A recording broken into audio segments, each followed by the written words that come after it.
Welcome to Otakin with Dave, coming to you from his palatial fortress in Sin City, where what happens in Vegas is talked about everywhere. Put your hands together for the pastor of positivity whose glass is always at least half full. Here's Dave.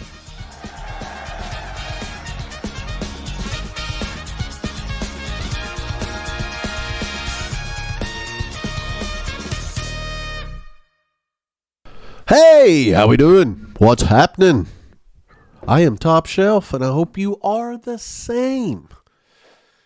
Before I get going, I want to remind you, I've got a lot of feedback on where'd the commercials go? We love the commercials. Dave, we only listen to you for the commercials. So what I've done, and some of you've noticed, thanks for noticing, I put them at the end. So if you don't want to hear me talk, skip to the end and you'll hear all about the Amish Tech Team and the Cult Leader University and Greenhorn Supply. And hey, if you want them bad enough, I may put some more out there. But at the end, instead of that cool bumper music, I did that. I've also heard they're distracting in the middle. So, I'm listening, man. I'm listening. So today, what we're going to talk about is it's 6 o'clock somewhere. Now, what in the world does that mean? Dave, that's not the words. That's the wrong song. I had a buddy who co-wrote that song, by the way. Giddyup. However, 6 o'clock somewhere. It means something to me and my wife. So I'm going to talk about it. Let me have a slurp of Diet Mountain Dew. They're not a sponsor, but they could be. So 6 o'clock. I travel. I've been traveling for 35 years. I've been married 37 next month. And I've been traveling about 35 of it. Some more extensively than others. Some around the country, some locally, whatever. But I'm gone a lot. That's what keeps my marriage strong. I still caught all the ball games and all the practices and all that kind of stuff that I could do. And, I was there. I wasn't an absentee parent. Stop throwing stones. Maybe it's my guilt that's causing me to say all that. However, one pattern that we got into long ago and still do today, at 6 o'clock, I call home. At 6 o'clock, I call home. There for a while, it was 6 o'clock and 10 o'clock. I hate talking on the phone, honestly. And the 10 o'clock call was, okay, what happened since 6 o'clock? And usually, with small kids or even after that, not a lot happens. So we backed off. But at 6 o'clock, I call my lovely bride. It could be a short call. It could be a longer call. We may be fussing. Neither one of us may want to make that call.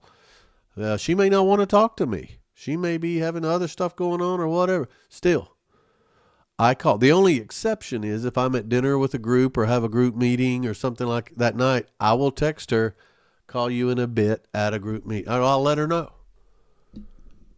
so that she doesn't worry.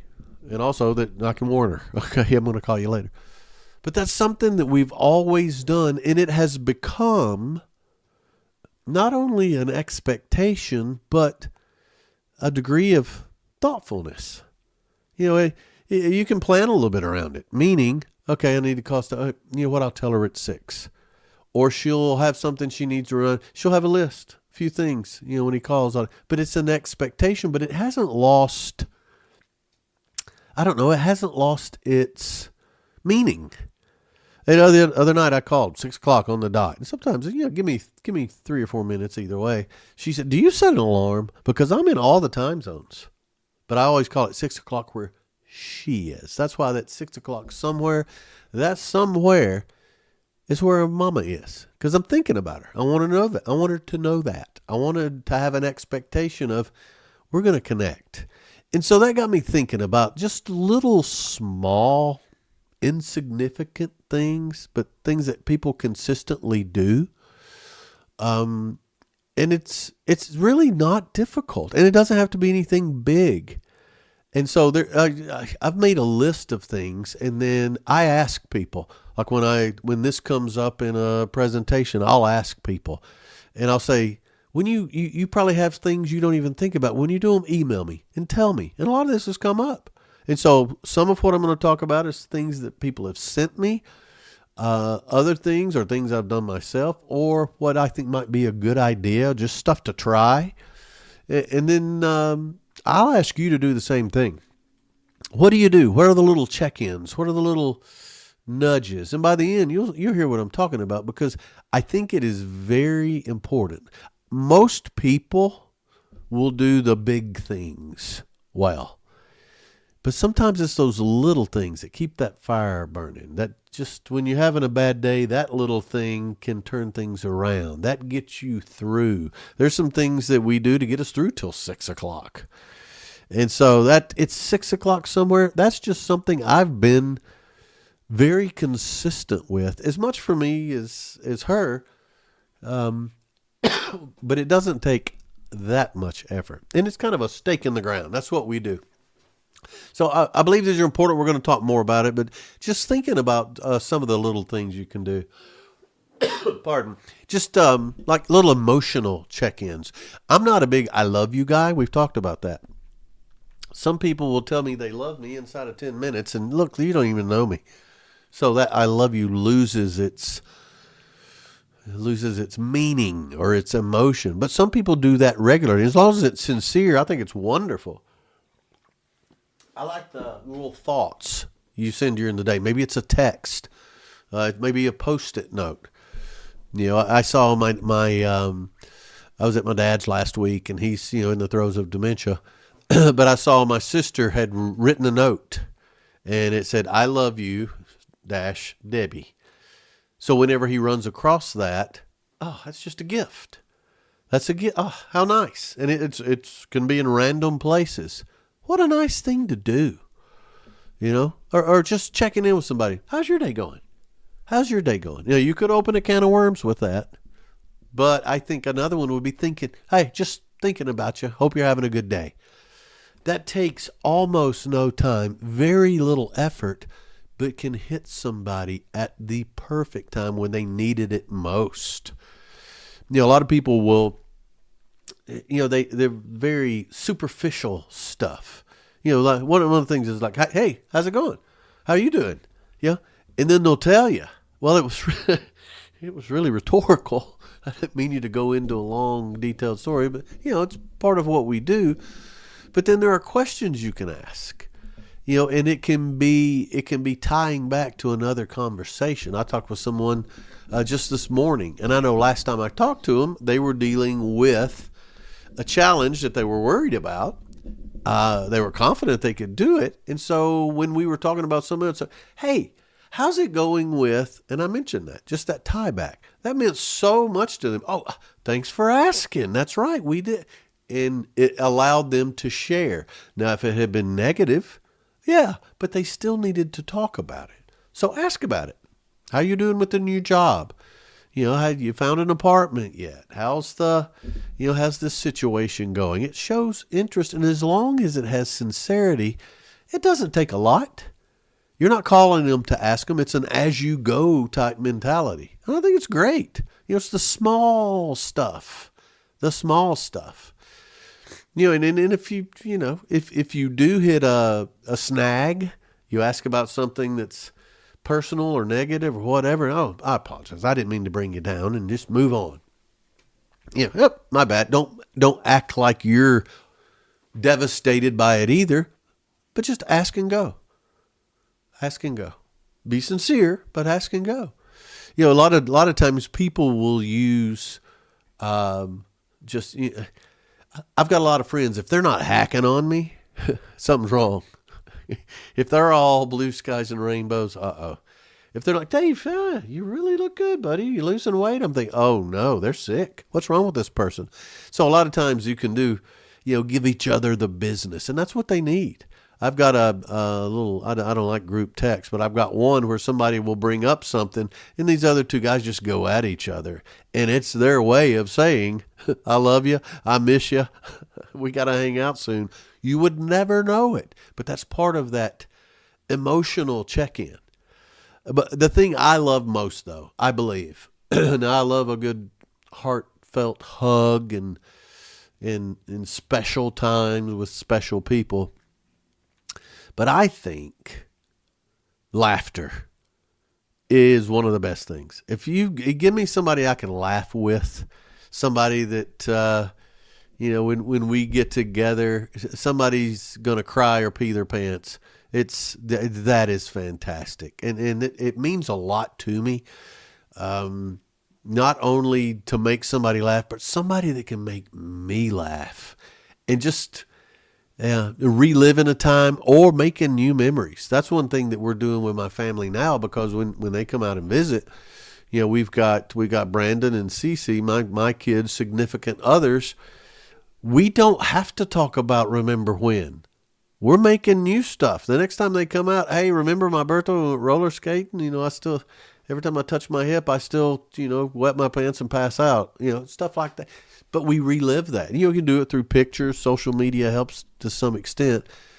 But laughter and making memories. It's so, I love it. Then, some people, I don't like the phone.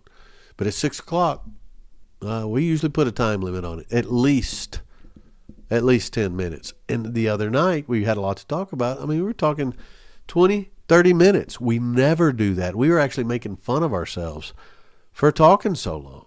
And it was enjoyable. So those emotional check-ins, it's a big deal. It's a real big deal. And then the physical side. The physical side of things. I've always been, appropriately, of course, let's calm down. But the physical touch or attention. One thing that we started doing, I read it somewhere, I didn't come up with it, and it's, my kids would, make faces at this, but, the 7-second kiss, instead of just a peck and out the door, just hold it. Just hold it for 7 seconds. Don't do this to strangers or your sister, but it's that connection. There's certain things that happen in the course of 7 seconds. That's something we started doing for physical. You've been married 37 years and been together for 43. Yeah. But that was something. We held it just a little longer. That's nice. Holding a hug for just a little bit longer. And when appropriate, of course. I don't want to have to keep saying that. So, but then again, we got the trolls out there that, O'Connor is hugging strangers for 7 seconds and holding hugs too long, Just little things. Now, my wife, she's going to be mad about this. I like to hold hands. I like to walk down the road and hold hands, walk down the sidewalk and put her on the inside. Traffic's on the outside because I'm a man. I'm a gentleman. Giddy up. But her hands sweat so bad, we have to stop every now and then, wipe my hands don't sweat profusely. I think maybe it's just love. I don't know, but it's gross. But I'm a hand holder. I like that. Or when you're watching TV, she usually's on the couch with a bowl of popcorn and the dogs, and I'm in my seat. So, a lot of people hold hands watching TV. We do, instead of holding hands, sometimes we'll just lock a finger or whatever, just some sort of touch or connection. We usually sit across from each other when we're eating because, in restaurants, so we can look at each other or whatever, but just there's some connection. I love that physical touch. I remember going when the kids were young. I don't care if they were doing homework, if they were eating, if they were watching whatever they were doing. When I walk by, I can't help but touch them. It may be a pat on the back. It may be squeezing their shoulder. It may be messing up their hair.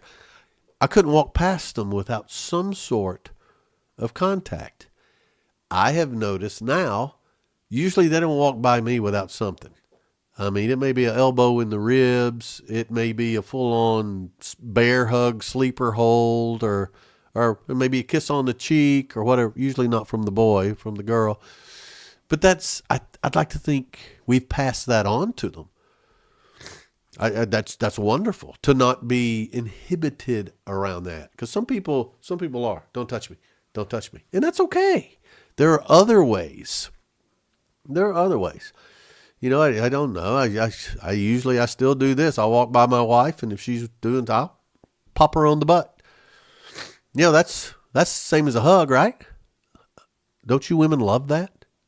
Not too hard, but just, and the thing is, if she complains about it, if I don't do it, then she gets mad. You can't win or lose. So let's just go ahead and do it. It's just that contact, the cuddling. excuse me, I've still got some chest stuff. I'm sorry. Rubbing the shoulders, some different things. Just some sort of contact says things that words can't, or maybe you wouldn't say the words that means, but that says so much. And eye contact and a smile, a wink, something subtle like that. How much time and effort does a wink take? And let's just take it outside of family. Just the, fist bump or the handshake or the thumbs up, things that portray affirmation. How much time does that take? But how much does it mean to somebody? And there's a lot of things I have done in the past with a group. Maybe they work for me. Maybe I'm presenting to them. Maybe it's just an open environment where I find myself leading in some way. Maybe it's in a band, on stage, or whatever. But that smile and that energy that I am having a good time. Do you want to have a good time? Let's go. That means something. It's leading, and it's so important. So important. So other little things, and this can be, family, friends, whatever, but just quality time around doing things together. My family growing up, we ate every dinner. Dad got off at 4. He was usually home by 4:30, and we ate by 5. And we ate as a family. No phone, no light, no motor car. Not a single luxury. No, we ate as a family. There were no cell phones. It wasn't that difficult. However, that's something we did together. Then we cleaned up afterwards together. We worked in the yard together.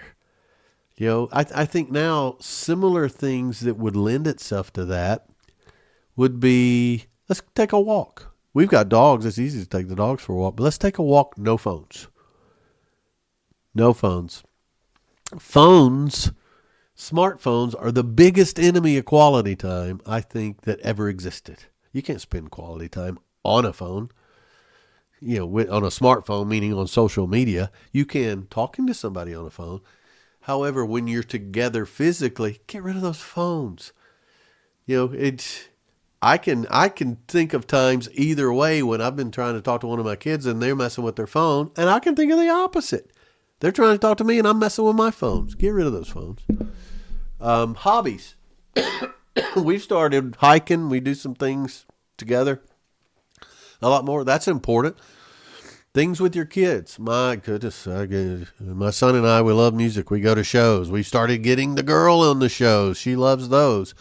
But like when they come out, she hit me up today. Hey, when I come out, I want to do this. Great. Let's go. I don't care what she says. We're going to do it. There's no doubt about it. Just going out for the weekly brunches. We did that for a while, but there's certain things going out and doing it. Having something. I love spending one-on-one time with my kids separately from each other. Of course, that's the one-on-one part, Dave. Yeah, I gotcha.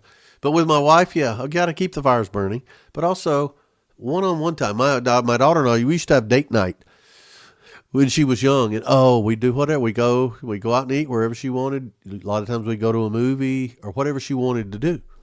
And then there's times and things that you talk about during those that you wouldn't talk about otherwise. I remember when they're young, when you're putting them to bed, they want to talk because they don't want to go to sleep. And the things they would bring up, it is hilarious. With our friends in the garage, we used to get puzzles. And, we had a lot of habits in the garage, probably weren't the best in the world. We played darts. We would do all sorts of stuff. But we started doing puzzles, and you learn a lot about somebody when you do a 1,000-piece puzzle with them.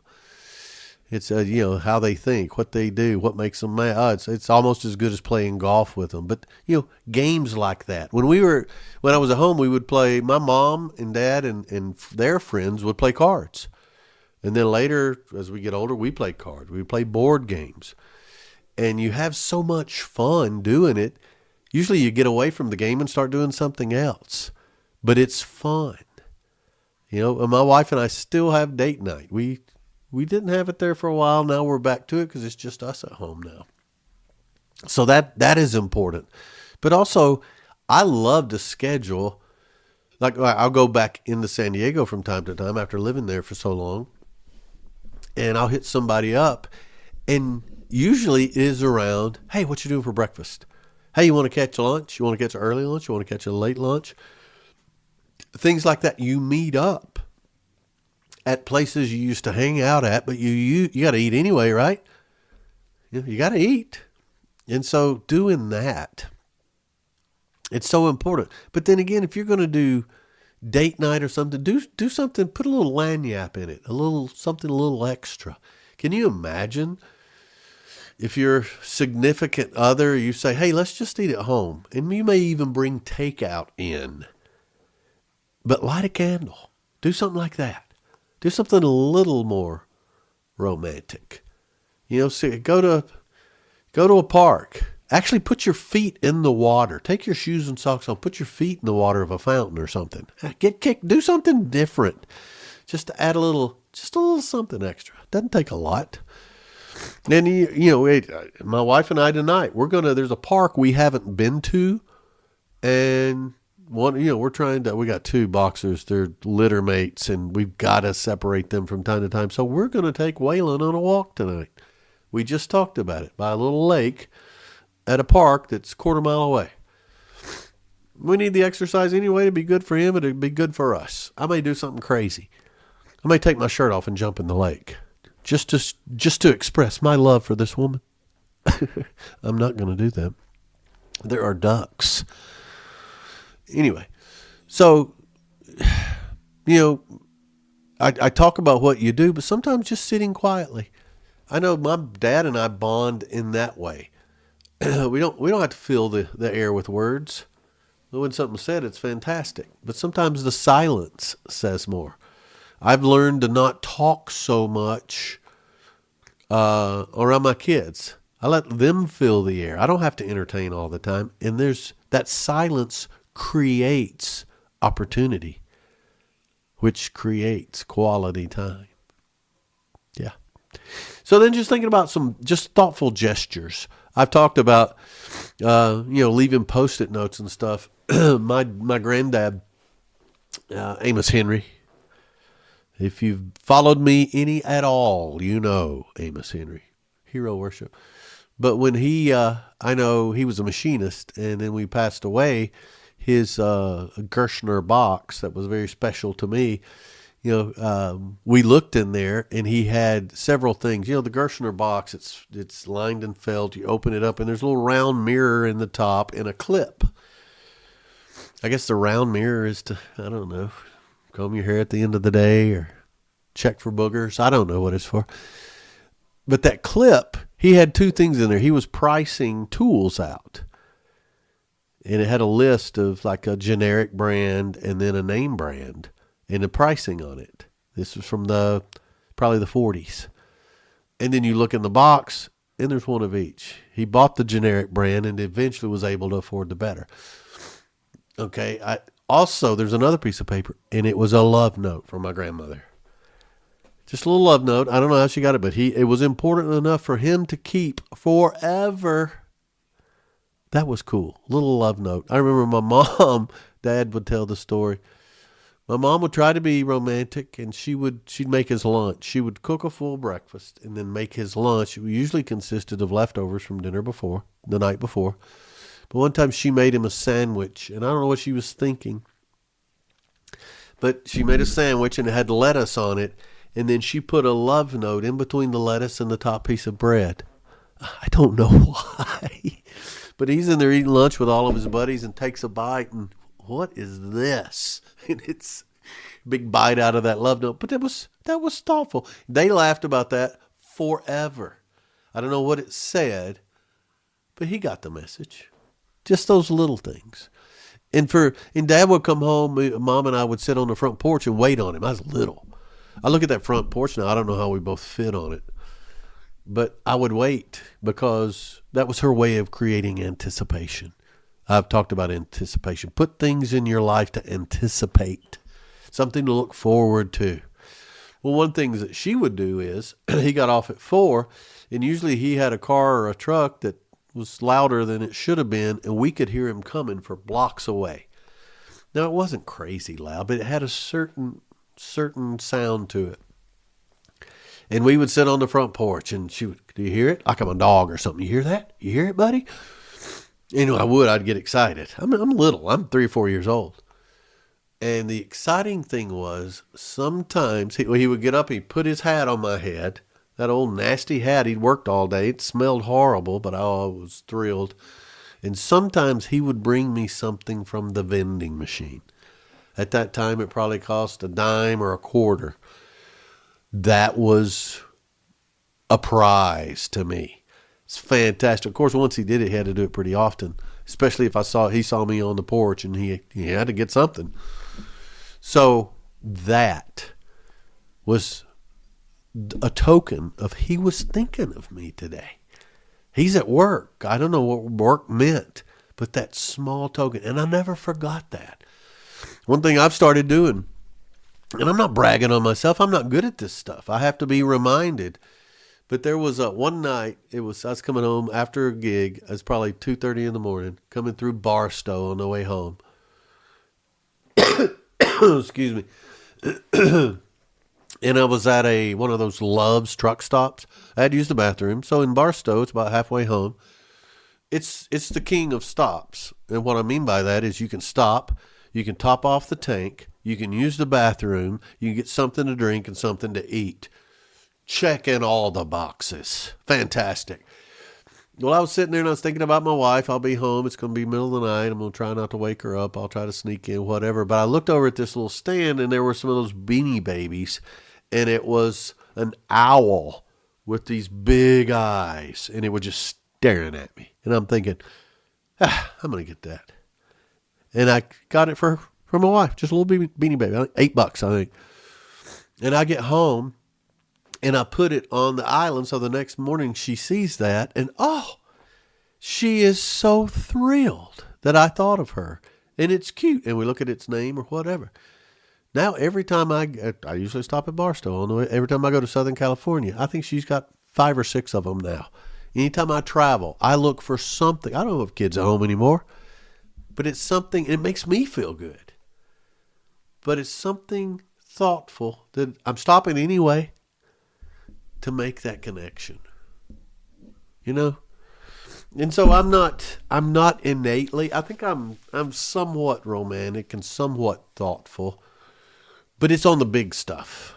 And so that's why I'm talking about the smaller stuff. I've started putting the dishes in the dishwasher.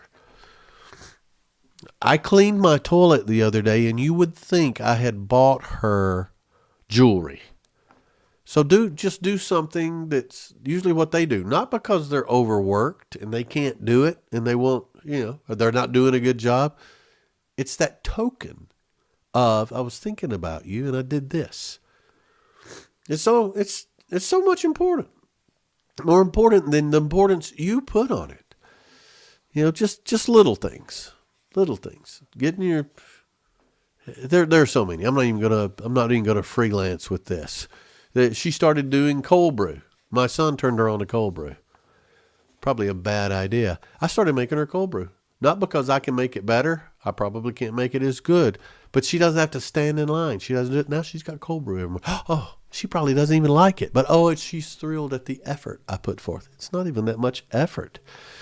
Yeah, so just that type of thing. I started, if I travel, if I'm going to fly and get up early in the morning, I kiss her goodbye.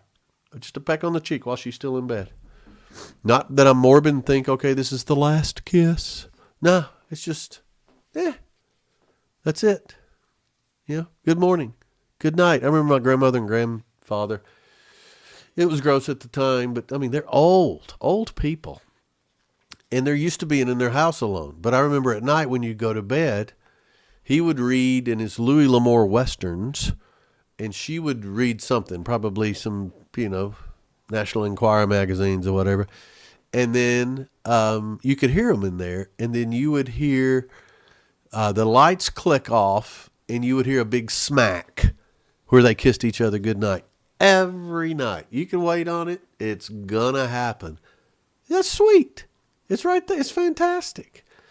So I think, doing that kind of stuff, but I think it's also important to give people space. You don't have to be always around, always saying something, always doing something. I saw my wife last night go toward the pool with her phone and a bowl of something. Well, I knew she was going to catch up on her correspondence and have a little snack. I wanted to go too, but I thought, oh, no. This is her time. And she goes out, and I look out the window at her, and she's just grinning and doing whatever she does, because she had worked up to that point to create that pocket of time to go do that. And she spends a lot of time alone while I'm gone. So the last thing she needs is me interrupting her time. And so understanding that is important. Also giving them that space, but also giving, like in a conversation, I talked about silence earlier. Letting a conversation breathe a little bit. I am the world's worst. I don't do it. I'm not as bad at it with strangers as I am with my own family. You want to help. You're struggling? Here, let me help you. Here's what you do. Well, all you got to do is this. Well, have you tried that? You know what you could do? Mom, the other day she was making a to-do list and she crossed stuff off and there were things left to do. Well, this is what I do, man. Personal productivity? Are you kidding me? So I said, do you make a new list? Because I noticed some of this stuff is from yesterday. Well, sometimes. It was eating at me. Well, if you make a new list and you don't have all that clutter on there, you have just what you do. And then I realized in the middle of this, what are you doing? This is her list. She's got along just fine without you. Stop trying to fix things. Shut up, walk away. Go buy her a beanie, baby. I get it. Yep. And then celebrating milestones. Our first kiss was July 31st. I don't remember. I can figure the year out, but that's our first kiss, July 31st. You know how important it is to her that I know that? Other people don't even remember when they met or whatever. We've been together forever. Our first kiss was July 31st, Anderson Creek youth camp on a log down by the creek. I guess it was Anderson Creek. Celebrate the small milestones. The women are good at remembering these. When a guy remembers it, stellar. So just some small stuff. And then sharing things that have meaning. Maybe it's a good book and they want to tell you about it and you don't care. Listen, because this means something. It's important enough for them to bring out. I think it's good to set goals together, whether it's financial goals or travel goals or, health things. My wife's into kickboxing now, and it's great. It's fantastic. But she'll tell these stories, and I feel like I know these people, and I've never met them, but I hang on and listen to every bit of it because I am interested. But even if I wasn't, I should be. Some people pray together or meditate together. I don't think we can meditate together. I don't meditate well. I can't imagine me in yoga class or a meditation situation. I know that about myself, so I don't enter that. But things, some people volunteer. I tell you what we love to do together is look at pictures. Look at old pictures and talk about it. And my kids separately have needed their birth certificate lately. Who needs a birth certificate? Well, my kids did. My son's getting a real ID or a passport or something, and my daughter needed one to get marriage license or something. Birth certificate. I'm thinking, well, we'll never find that. And Steph goes, I know where it is. And she did. It was in their baby book. Well, when we open that baby book, here's everything else. I think we found first locks of hair. I think there were a couple of teeth in there.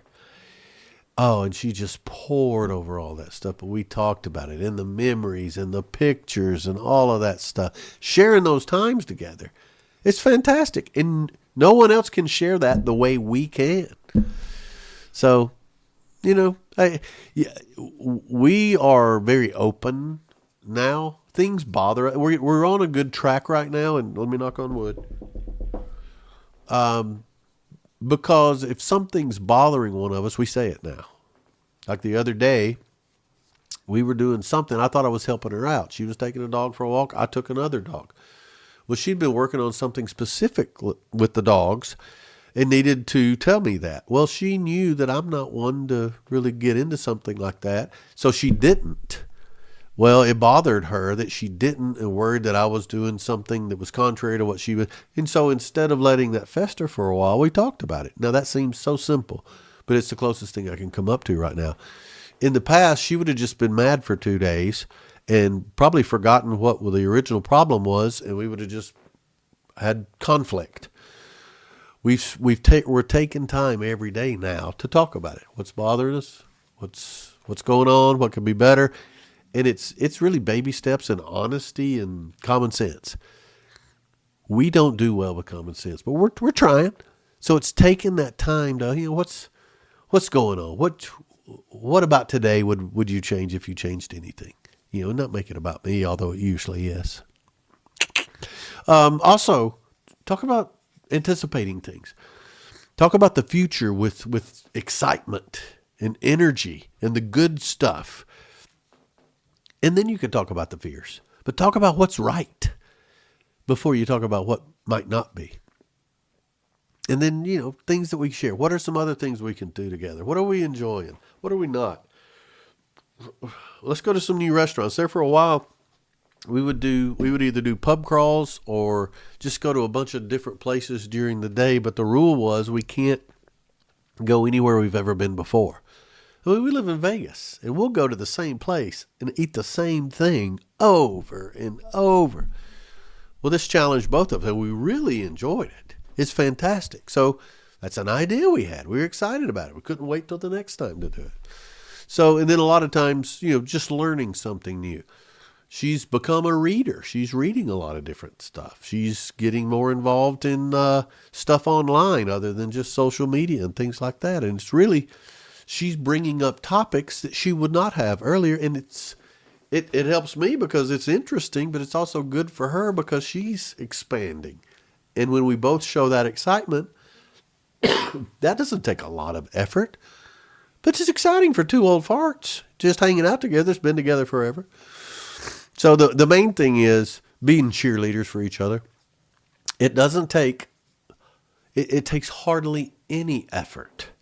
Just like me calling at 6 o'clock, and if I can't make it, I'll let her know it's going to be later. And I maybe text her 2 or 3 times. I can't wait to talk to you tonight. You're not going to believe what happened. Creating that anticipation. And it's sincere. It's not building false hope. And a lot of times people are looking for perfection. And when one thing goes wrong, they just throw the baby out with the bath water and the bad water. But the main thing is being intentional about it, being consistent, wanting to make the other person feel valued and happy. Ideas will just come to you. I can promise you. A couple, just having a cup of coffee together. Having something you do at the same time every day. I don't know. It's important. It's things that are going to build trust. Things that are going to, certain situations. I'm a manly man. I got a big ego. I know I don't look manly, but I am. And sometimes being told that that I am trusted. And that I know you got this. I know no matter what, you got this. That makes me feel good. Also, it makes me give up a little vulnerability. I need your help here. I don't know if I can handle this on my own. But to know somebody's got my back. Somebody cares, whether it's love or just concern. That's important. I've got friends who reach out consistently. They're much better than I am at it. They'll reach out if they haven't talked to me in a while. Hey, how's it going? Hadn't heard from you since whatever. Steve hit me up the other day.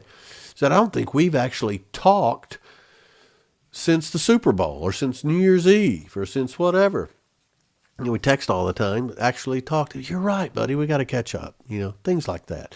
Because all of this reduces stress or emotional distress or distraction, which increases productivity and satisfaction. It's so true. It's so true. And it creates an emotional safety that everybody needs. Things that words and things lose visibility, but an action, just reaching out. There are times when I know people have been hurting and you struggle for the words. Sometimes it's just putting that hand on their shoulder. Sometimes it's just holding them. And sometimes it's not what you say, it's the fact that you heard them. Means more than any words you can say. So there's some powerful things, just quiet gestures that someone that lets them know they're being thought about. I know in the past with the kids knew whatever I did, if they slept late or if they did something else, I'd grab their car keys and go fill up their tank. I'd just top their tank off. My dad never did that. Are you kidding me? You see their phone sitting by the phone charger. Plug it in. How simple is that? Buy something that's for the family, but they know it had them in mind. If you're leaving Dad, I remember when Dad would go to work, he would warm up the car, and he knew Mom would take us to school when we were in grammar school, so he would go warm up her car.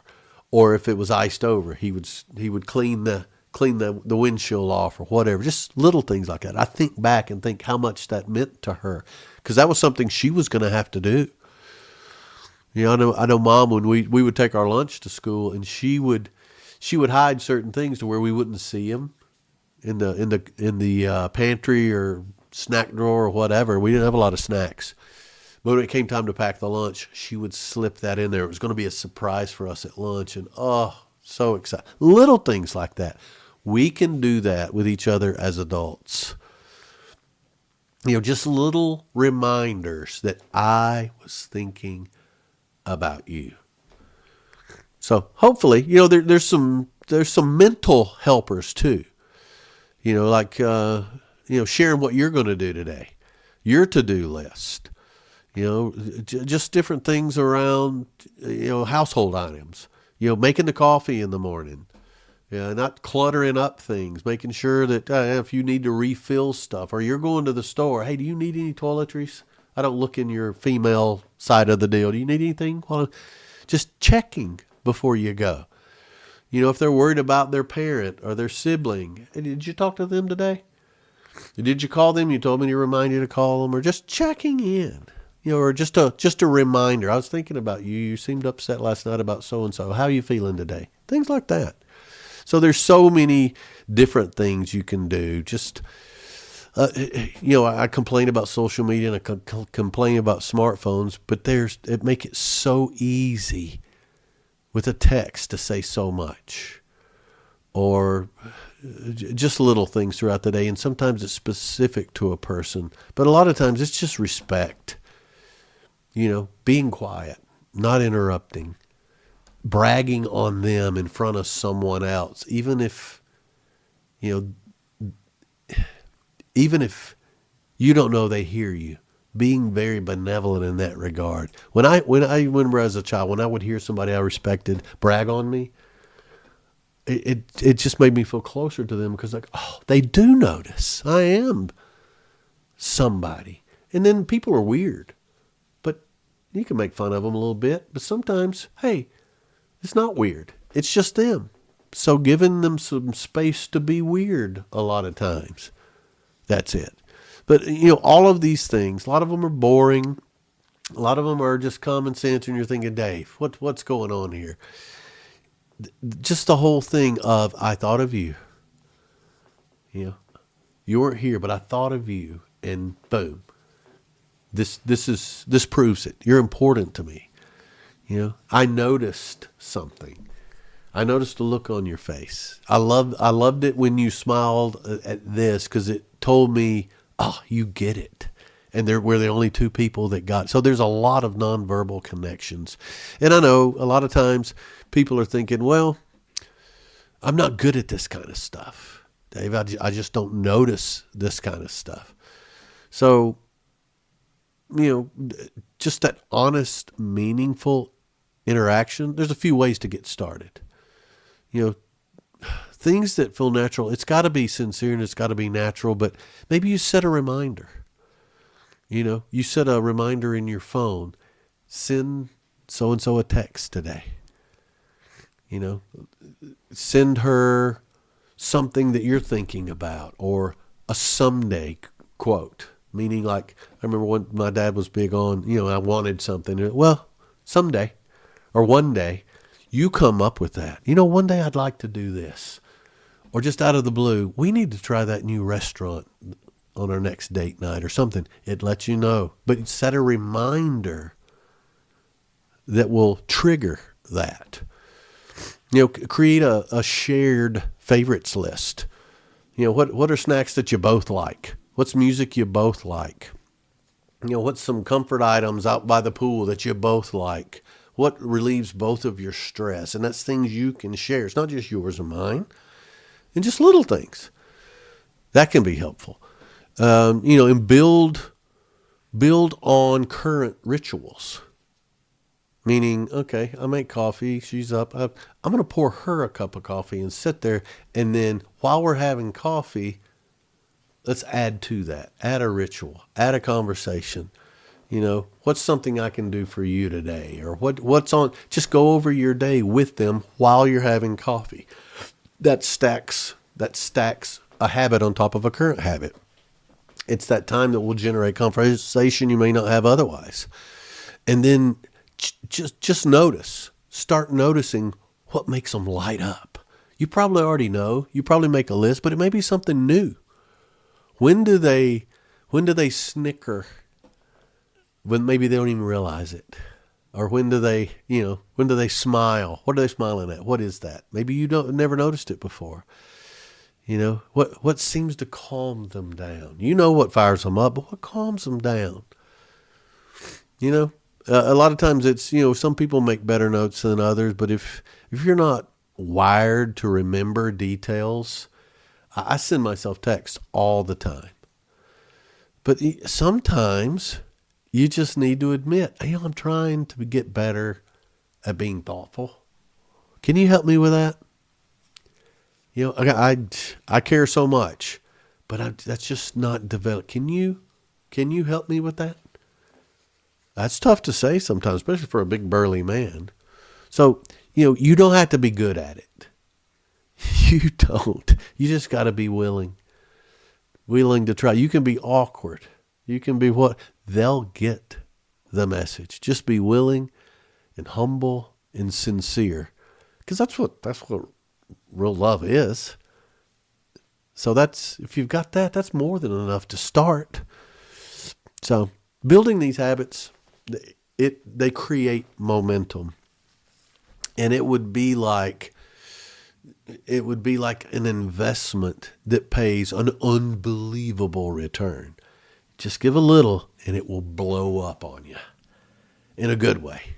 So I hope this helps. It's 6 o'clock somewhere. 6 o'clock means a lot to me. Every time I hear that song, it's 5 o'clock somewhere. I'm thinking, for me, it's 6 o'clock.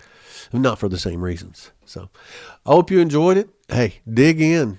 It's there. A lot of people need to know that you're thinking about them. Don't treat it as a burden. Just treat it as it comes, as you go mentality. So tell me what you think. Tell me some stuff you come up with. Email me at davidotalks or david@otalks.com. I read them all. I can't wait. I appreciate everything you're doing for me. I appreciate the support more than you know. But most of all, I appreciate you O-Talking with Dave. Giddy up.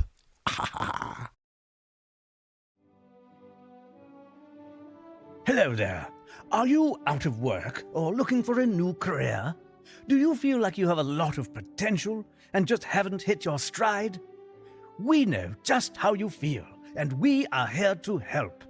We are Cult Leader University, and we have the curriculum for you. Clue offers options to fit your schedule. Clue has entry-level courses in stockpiling, Kool-Aid making, catchy sing-alongs, and entry-level recruiting techniques. Once you've mastered these, you can move on to advanced courses in pontificating, standing like a guru, mastering the nostril flare, and holding an intimidating stare.